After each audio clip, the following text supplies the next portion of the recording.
Padre Paulo Ricardo de Azevedo, a quem já quero de antemão agradecer por ter atendido o convite dessa comissão e pedir para que o senhor deixe sua agenda aberta. O senhor vai voltar muitas vezes aqui, se depender dessa frente.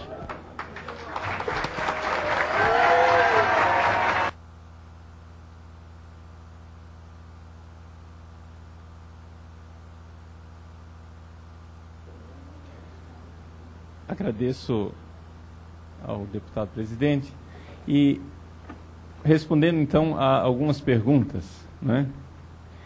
Respondendo ao deputado Bolsonaro, sua pergunta, a Igreja Católica, ela crê que nem todos os pecados devem ser criminalizados. Então, por exemplo, ao contrário do que a ideologia gay veicula por aí, a Igreja Católica não quer colocar os homossexuais na cadeia. A Igreja Católica ama os homossexuais e exatamente por isso quer que eles parem de se machucar e parem de se fazer mal. Nós não queremos colocar ninguém na cadeia. Então, por exemplo, um pecado como é a prática do ato homossexual é um pecado, mas não precisa ser necessariamente criminalizada. A pessoa não precisa ir para a cadeia. Então, a mesma coisa com relação à laqueadura ou vasectomia.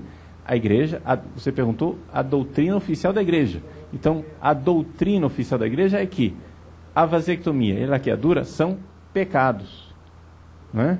Mas nem todo pecado, isso diz o próprio Santo Tomás de Aquino, grande teólogo, maior teólogo da igreja. Nem todo pecado precisa ser criminalizado. Isso pode ficar como realidade de pecado simplesmente, de moralidade e não de crime. Por que é que a pergunta ao internauta, por que é que a CNBB não se pronuncia? A CNBB, ela é um organismo que foi criado na igreja para organizar os bispos no seu esforço conjunto. Mas é importante nós recordarmos que na Igreja Católica, não é, as duas instâncias, não é, que foram deixadas por Nosso Senhor é a realidade do bispo local e do Papa. A CNBB, ela é um organismo importante, sim, mas ela não fala em nome dos bispos, a não ser que reunida em assembleia, os bispos votem e então aqueles bispos que votaram dão à presidência da CNBB mandato de falar em nome deles. Então, a Igreja Católica, ela tem uma forma bem diferente de se organizar das igrejas evangélicas. Por exemplo, nós cremos, nós católicos, que a questão da militância política, ela deve ser feita pelo laicato. Os padres católicos não temos autorização de nos candidatar. Um padre católico não pode se candidatar, não é? E se ele se candidata sem uma licença especial de Roma e do seu bispo, ele está cometendo um ato de desobediência. Por isso, enquanto as igrejas evangélicas têm seus pastores, etc., não é? A Igreja Católica ela tem uma forma hierárquica, não é? Diferente, uma realidade bem diferente. Então, para nós católicos, a política é o lugar do leigo, sem dúvida alguma, sem nenhum clericalismo. Nós padres, nós podemos e devemos fazer a nossa função ensinando e dizendo aquilo que é a doutrina da igreja, mas o entrar no engajamento político partidário é próprio do leigo. Então, é por isso que aqui a dificuldade é essa. A CNBB, ela não pode ficar se manifestando a todo momento, porque ela não tem nem sequer mandato para isso dos bispos, né? Quando se pronuncia, pode se pronunciar, por exemplo, um grupo. O Conselho Permanente está reunido em Brasília. Então eles votam, então o Conselho Permanente se pronunciou naquele momento. Então são coisas do direito canônico da própria igreja. Então nem sempre é muito fácil a igreja se manifestar. Fica a liberdade dos bispos locais se manifestarem livremente e espontaneamente. Por isso, como eu disse logo no início, eu vim aqui não representando a Igreja Católica. Eu vim aqui como um cidadão que tem uma opinião sobre uma realidade e, claro, quero ser voz, sim, mas não em nome da Igreja Católica. Sou voz de uma convicção dos católicos desse país, também dos evangélicos desse país, dos espíritas desse país, de que o aborto é uma miséria que deve ser a todo custo evitada na nossa nação.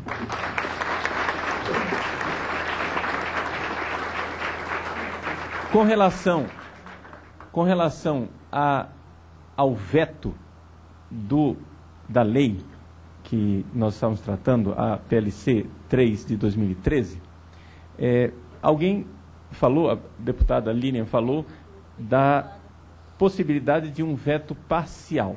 Bom, o Papa Francisco, repetindo aquilo que os seus predecessores já disseram, lembra que a política é uma forma elevada de caridade. Então os senhores são políticos e saberão certamente negociar com a presidência da República, não é?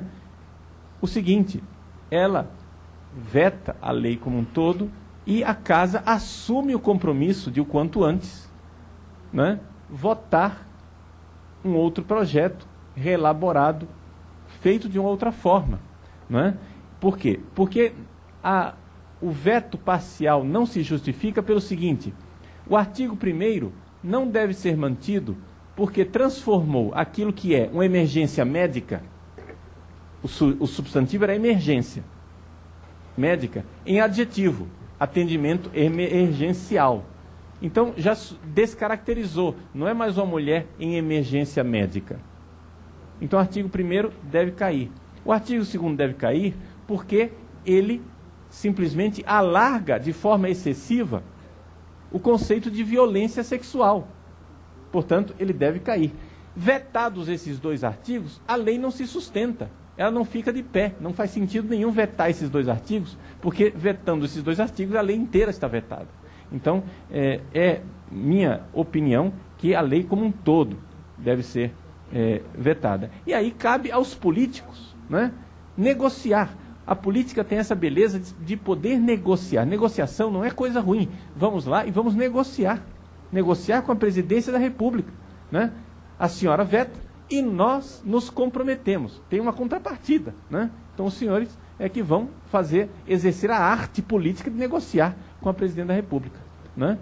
Então, isso daqui. E última consideração, quero agradecer imensamente, não é, a correspondência, a resposta positiva, não é, dos queridos irmãos católicos e evangélicos que acompanham o meu ministério na internet. O Papa Bento XVI fez uma convocação aos padres do mundo inteiro que entrassem de cheio na evangelização através da internet, não é? Então, como o deputado Marco Feliciano observou, a internet ficou lotada de gente, né? A sala está lotada de jovens, internautas, né? Nós estamos mostrando, isto é um recado para o governo e para esta casa, existe uma sólida militância cristã, católica e evangélica na internet. Nós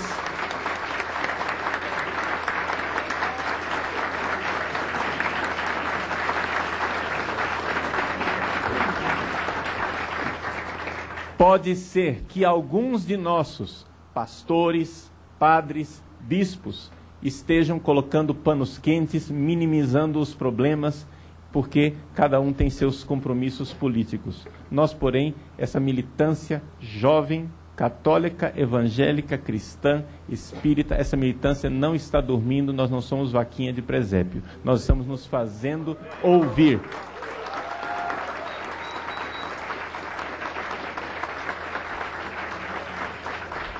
Então, gostaria de deixar isto, né, aqui registrado nesta casa. Nem todos aqueles que são representantes institucionais das igrejas representam o voto dos membros dessas igrejas. Não se iludam com isso, senhores. Os votos das igrejas correspondem a uma militância sólida, cristã, e deixa eu usar a palavra que foi carimbada pela esquerda de forma negativa, mas que é muito positiva. É uma militância conservadora, porque nós queremos conservar o patrimônio cristão desse país.